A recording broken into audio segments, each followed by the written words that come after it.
at this point of our ceremony, we're going to have the exchange of rings, the sign of their unity. You can just say that, but if you read the prayers, it basically says it without even having to say that. So there's no need to explain what we're going to do, unless there's something out of the ordinary or something like that. Before I forget, with regard to the unity candle, it used to be, I'm not sure how you do it in the respective parishes, when people first started doing this, and it's not, you don't have to do it in a wedding either, but if you do it, people used to have, like you say, the parents come up, or the two mothers, I guess, come up. Mothers Or parents, they light the two end candles. It used to be that after the exchange of rings or whatever, the bride and groom would then come up and they would blow out the two, light the middle one and blow out the two. I think it's much better to keep all three We lit. do, we keep them all lit. And most, I think mostly you do, because it used to say, well, you blew out the two, meaning that we're no longer two, but we're one. But what I sometimes say, even in the context of, I do want to do a little explanation about it, the two still maintain their individuality and who they are, and yet they're one and blessed by God in a unique way. That's the symbolism here.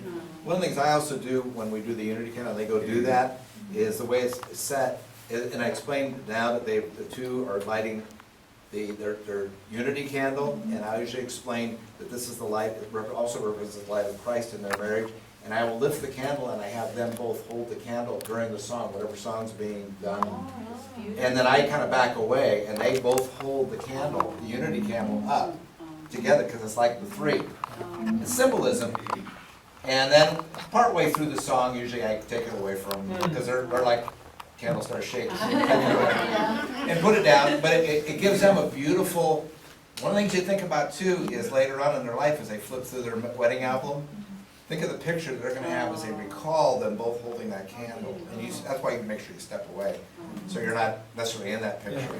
And it's not only works well that way, but works well going forward for them. See, you kind of think of the whole thing. One of the things I like to explain to them when we're doing marriage prep too is that these are the rites of the church, and also the whole prep that you are actually celebrating the sacrament together, where we're the official witnesses, and all those kind of things.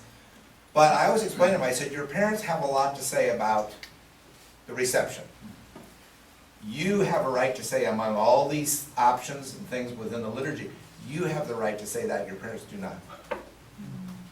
I said, that's obviously your choice, but I always give them that choice. I said, remember, this is your sacrament with your God, and do what works for you. And if I explain that to them going in, usually what they've picked and selected is really very personal and really works well for them.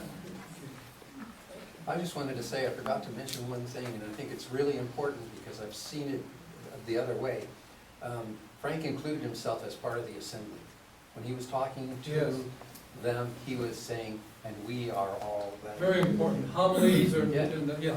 or in celebration, So it's not, what you must realize is, it's what we must realize. Basically, all of a sudden, the inclusiveness, isn't there? Yeah. On page 24 in the Red Book, if you look at that,